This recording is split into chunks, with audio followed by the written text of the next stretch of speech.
सबसे पहले तो कक्षा 12 के बच्चों का स्वागत है। चूँकि स्कूल बहुत दिनों से बंद हैं तो आज हम शुरुआत करते हैं पढ़ाई की घर बैठे बैठे ही। सबसे पहले आपके अर्थशास्त्र का पाठ 1 जो है अर्थशास्त्र का परिचय, उसी से मैं आज शुरुआत करती हूँ। सबसे पहले है अर्थशास्त्र की परिभाषाएं। बच्चों, अर्थशास्त्र की कई तरह की परिभाषाएं हैं, जैसे कि आपको दिखाई दे रहा है, मैंने बोर्ड पे लिखा है। सबसे पहले धन प्रधान परिभाषा, फिर कल्याण प्रधान परिभाषा, सीमितता प्रधान परिभाषा, विकास प्रधान परिभाषा और आवश्यकता विहीनता की स्थिति प्रधान परिभाषा। धन प्रधान परिभाषा जो है, इसका आशय ये है कि एडम स्मिथ ने सबसे पहले जो है अर्थशास्त्र के बारे में बताया था, इसलिए अर्थशास्त्र के जनक जो है वो एडम स्मिथ को कहा जाता है। धन प्रधान परिभाषा का आशय ये है कि एडम स्मिथ ने ये कहा कि अर्थशास्त्र का संबंध केवल और केवल धन से है।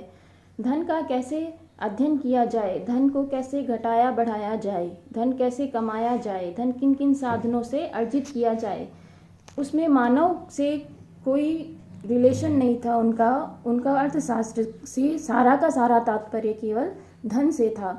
तो एडम स्मिथ को अर्थशास्त्र का जनक कहते हैं और इन्होंने 1776 में एक पुस्तक लिखी, an inquiry into the nature and causes of the wealth of nations. इसमें सबसे पहले अर्थशास्त्र के बारे में बताया और अर्थशास्त्र को धन से संबंधित बताया। दूसरी परिभाषा जो है वो अल्फ्रेड मार्शल द्वारा बताई गई और उस परिभाषा को कल्याण प्रधान परिभाषा कहा जाता है, क्योंकि उन्होंने अर्थशास्त्र को आर्थिक कल्याण के अध्ययन के रूप में परिभाषित किया। यानी उन्होंने ये बताया कि अर्थशास्त्र केवल धन का अध्ययन नहीं है, बल्कि अर्थशास्त्र आर्थिक कल्याण से संबंधित अध्ययन है, जिसमें कि धन के द्वारा मानव का कल्याण कैसे किया जाए, धन के को किस तरह से खर्च किया जाए कि ज़्यादा से ज़्यादा समाज का विकास हो, समाज का कल्याण हो, वो अल्फ्रेड मार्शल द्वारा बताया गया। इसलिए उस परिभाषा को कल्याण प्रधान परिभाषा कहा जाता है। तीसरी परिभाषा जो सबसे मुख्य परिभाषा है और जो आज के वर्तमान युग में सबसे ज़्यादा मानी जाती है, प्रचलित है, वो परिभाषा है सीमितता प्रधान परिभाषा। परीक्षा की दृष्टि से भी ये सबसे मुख्य परिभाषा है, सीमितता प्रधान परिभाषा। लॉर्ड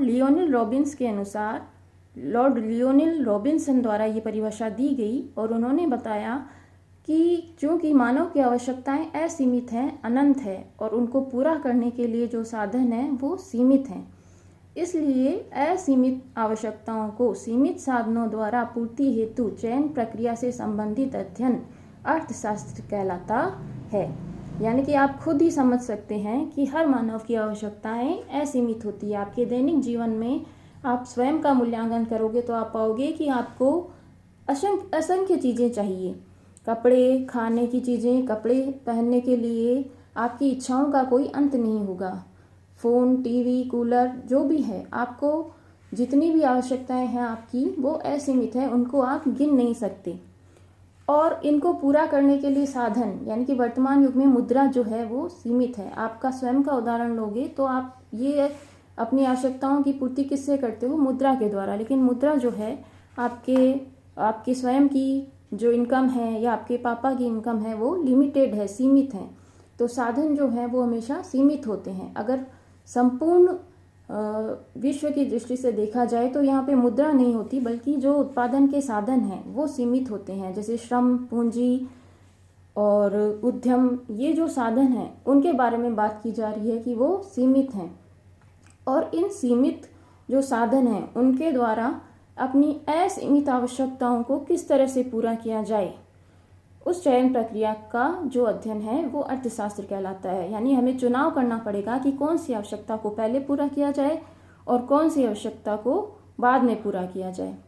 तीसरी परिभाषा है विकास प्रधान परिभाषा और यह परिभाषा दी गई पॉल ए सैमुएल्सन द्वारा।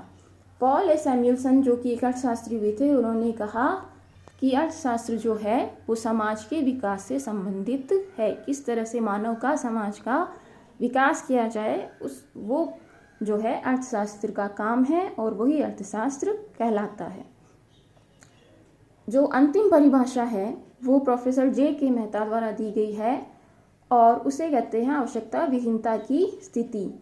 Professor J K. मेहता गांधी जी के विचारों से प्रभावित रहे हैं और उन्होंने बताया है कि मानव को अपनी आवश्यकताएं जो हैं कम से कम रखनी चाहिए और हर व्यक्ति द्वारा आवश्यकता विहीनता की स्थिति को किस तरह से प्राप्त किया जाए, इस विधि का नाम ही अर्थशास्त्र है।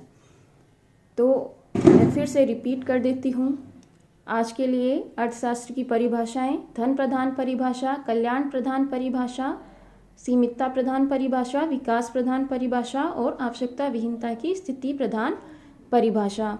धन प्रधान परिभाषा एडम स्मिथ द्वारा दी गई, कल्याण प्रधान परिभाषा अल्फ्रेड मार्शल द्वारा दी गई, सीमितता प्रधान परिभाषा लॉर्ड लियोनेल रॉबिन्सन के द्वारा दी गई और विकास प्रधान परिभाषा पॉल ए सैमुअल्सन द्वारा दी गई और आवश्यकता विहीनता की स्थिति प्रधान परिभाषा प्रोफेसर जे.के. मेहता द्वारा दी गई, जिसमें सबसे मुख्य परिभाषा सीमितता प्रधान परिभाषा है, जो ये कहती है अपनी असीमित आवश्यकताओं की पूर्ति सीमित साधनों द्वारा किस तरह की जाए, और उस चयन प्रक्रिया का नाम ही अर्थशास्त्र है। तो ये छोटा सा आज का टॉपिक है जो मैंने आपको पढ़ाया है आज, और इससे संबंधित प्रश्नोत्तर मैं आपको जल्द ही भेजूंगी और आप घर पे इसका अभ्यास करें, इसे याद करें और समझें। इसी के साथ मैं समाप्त करती हूँ।